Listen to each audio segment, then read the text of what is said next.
ओम शांति। आज की मुरली का सार। मीठे बच्चे, ज्ञान रूप अवस्था में रहकर इन महावाक्यों को धारण करो, तब अपना व अन्य आत्माओं का कल्याण कर सकेंगे। दादियों की डायरी से प्रश्न है, सर्वोत्तम सच्ची सर्विस कौन सी है? यथार्थ सर्विस का सूक्ष्म और महीन राज क्या है? उत्तर है, जब किसी से कोई भूल होती है तो उसे सावधान करने के साथ सूक्ष्म रीति से अपनी योग शक्ति उन तक पहुंचाकर उनके अशुद्ध संकल्पों को भस्म करना, यही सर्वोत्तम सच्ची सर्विस है। साथ साथ अपने ऊपर भी अटेंशन देना, मनसा में भी कोई अशुद्ध संकल्प उत्पन्न न हो, इसमें खुद भी सावधान रहना और दूसरों प्रति ऐसी दिव्य सर्विस करना, यही सर्विस का सूक्ष्म और महीन राज है। सुनते हैं मुख्य पॉइंट्स। पहली पॉइंट, हर एक पुरुषार्थी बच्चे को पहले अंतर्मुख अवस्था अवश्य धारण करनी है। अंतर्मुखता में बड़ा ही कल्याण समाया हुआ है। इस अवस्था से ही अचल, स्थिर, धैर्यवत, निर्माणचित इत्यादि दैवी गुणों की धारणा हो सकती है तथा संपूर्ण ज्ञान में अवस्था प्राप्त हो सकती है। अंतर्मुख न होने के कारण वह संपूर्ण ज्ञान रूप अवस्था नहीं प्राप्त होती, क्योंकि जो भी कुछ महावाक्य सम्मुख सुने जाते हैं, अगर उसे गहराई में जाकर ग्रहण नहीं करते, सिर्फ उन महावाक्यों को सुनकर रिपीट कर देते हैं, तो वह महावाक्य वाक्य हो जाते हैं। दूसरी पॉइंट, आपका यह मन मंदिर सदृश है। जैसे मंदिर से सदैव खुशबू आती है, ऐसे मन मंदिर जब पवित्र बनता है तो संकल्प भी पवित्र इमर्ज होते हैं। जैसे मंदिर में सिर्फ पवित्र देवी देवताओं के ही चित्र रखे जाते हैं, न कि दैत्यों के, ऐसे तुम बच्चे अपने मन व दिल रूपी मंदिर को सर्व ईश्वरीय गुणों की मूर्तियों से सजा दो। वे गुण हैं निर्मोह, निर्लोभ, निर्भय, धैर्यवत, निरअहंकार इत्यादि, क्योंकि यह सब तुम्हारे ही दिव्य लक्षण हैं। आप बच्चों को अपने मन मंदिर को उजियारा अर्थात संपूर्ण शुद्ध बनाना है। जब मन मंदिर उजियारा बने, तब ही अपने उजियारे प्यारे वैकुंठ देश में चल सकें। तीसरी पॉइंट, वास्तव में सर्विस का अर्थ अति सूक्ष्म और महीन है। ऐसा नहीं कि किसकी भूल पर सिर्फ सावधान करना, इतने तक सर्विस है, परंतु नहीं, उनको सूक्ष्म रीति अपनी योग की शक्ति पहुंचाए, उनके अशुद्ध संकल्प को भस्म कर देना, यही सर्वोत्तम सच्ची सर्विस है।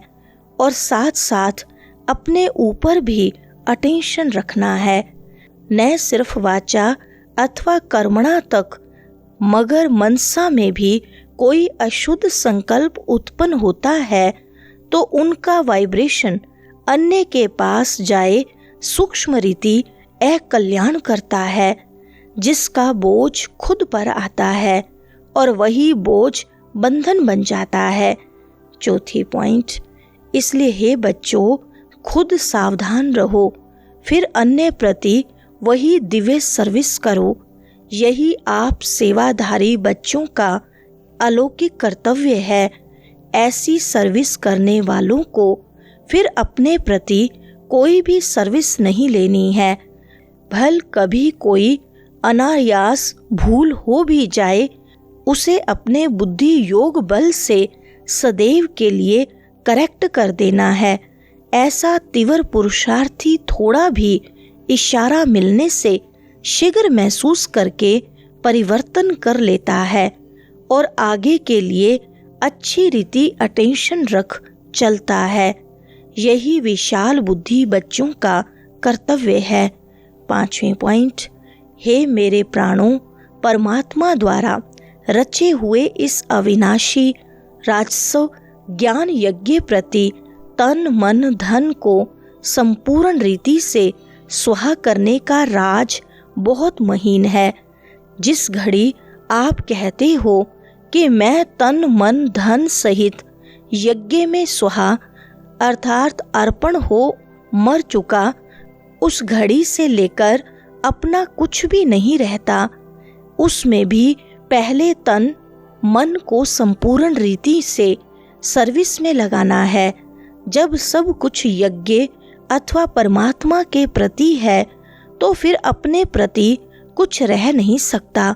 धन भी व्यर्थ नहीं गवा सकते, मन भी अशुद्ध संकल्प विकल्प तरफ दौड़ नहीं सकता, क्योंकि परमात्मा को अर्पण कर दिया।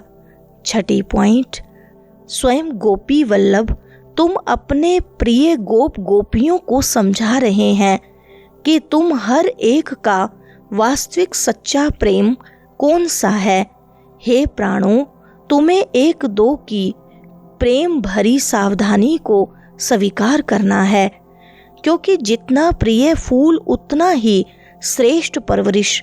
फूल को वैल्यूएबल बनाने अर्थ माली को कांटों से निकालना ही पड़ता है। वैसे तुम्हें भी जब कोई सावधानी देता है तो समझना चाहिए जैसे कि उसने मेरी परवरिश की अर्थात मेरी सर्विस की। उस सर्विस अथवा परवरिश को रिगार्ड देना है। यही संपूर्ण बनने की युक्ति है। यही ज्ञान सहित आंतरिक सच्चा प्रेम है। इस दिव्य प्रेम में एक दो के लिए बहुत रिगार्ड होना चाहिए। 7वें पॉइंट, हर एक बात में पहले खुद को ही सावधान करना है। यही निर्माण चित्त अति मधुर अवस्था है। ऐसे प्रेम पूर्वक चलने से तुम्हें जैसे यहाँ ही वे सत्युग के सुहावने दिन आंतरिक महसूस होंगे, वहाँ तो यह प्रेम नेचुरल रहता है, परंतु इस संगम के स्वीटेस्ट समय पर एक दो के लिए सर्विस करने का यह अति मीठा रमणीक प्रेम है। यही शुद्ध प्रेम जग में गाया हुआ है। धैर्यवत अवस्था धारण करने का मुख्य फाउंडेशन वेट एंड सी। हे मेरे प्रिय बच्चों, वेट अर्थात धैर्य धरना, सी अर्थात देखना। अपने दिल भीतर पहले धैर्यवत गुण धारण कर उसके बाद फिर बाहर में विराट ड्रामा को साक्षी हो देखना है। 8वें पॉइंट, तुम हर एक चैतन्य फूलों को हरदम हर्षित मुख हो रहना है, क्योंकि निश्चय बुद्धि होने के कारण तुम्हारी नस नस में संपूर्ण ईश्वरीय ताकत समाई हुई है।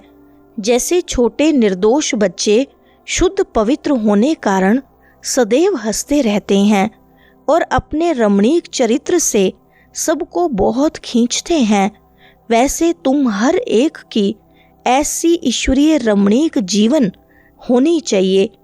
इसके लिए तुम्हें किसी भी युक्ति से अपने आसुरी स्वभावों पर जीत प्राप्त करनी है।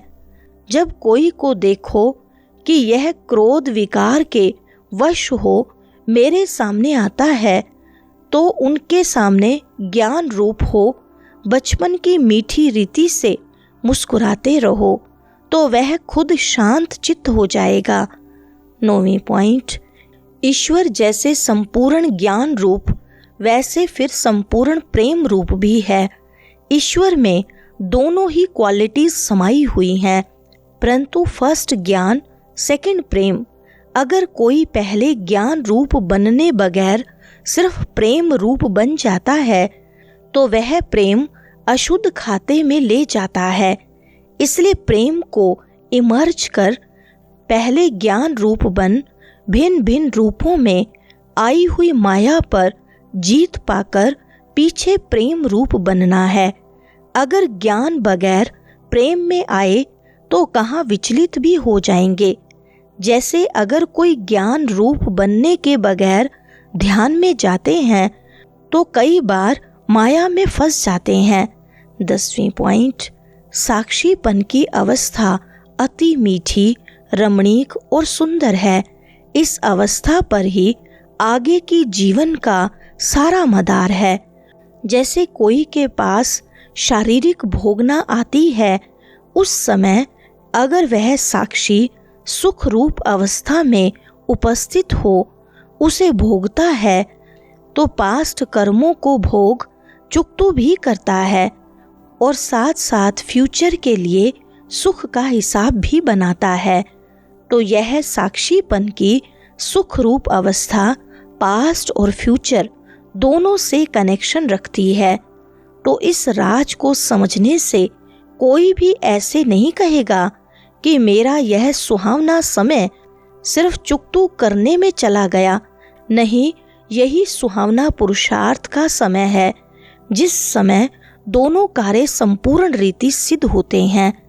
11वीं पॉइंट, इस वैरायटी विराट ड्रामा की हर एक बात में तुम बच्चों को संपूर्ण निश्चय होना चाहिए, क्योंकि यह बना बनाया ड्रामा बिल्कुल वफादार है।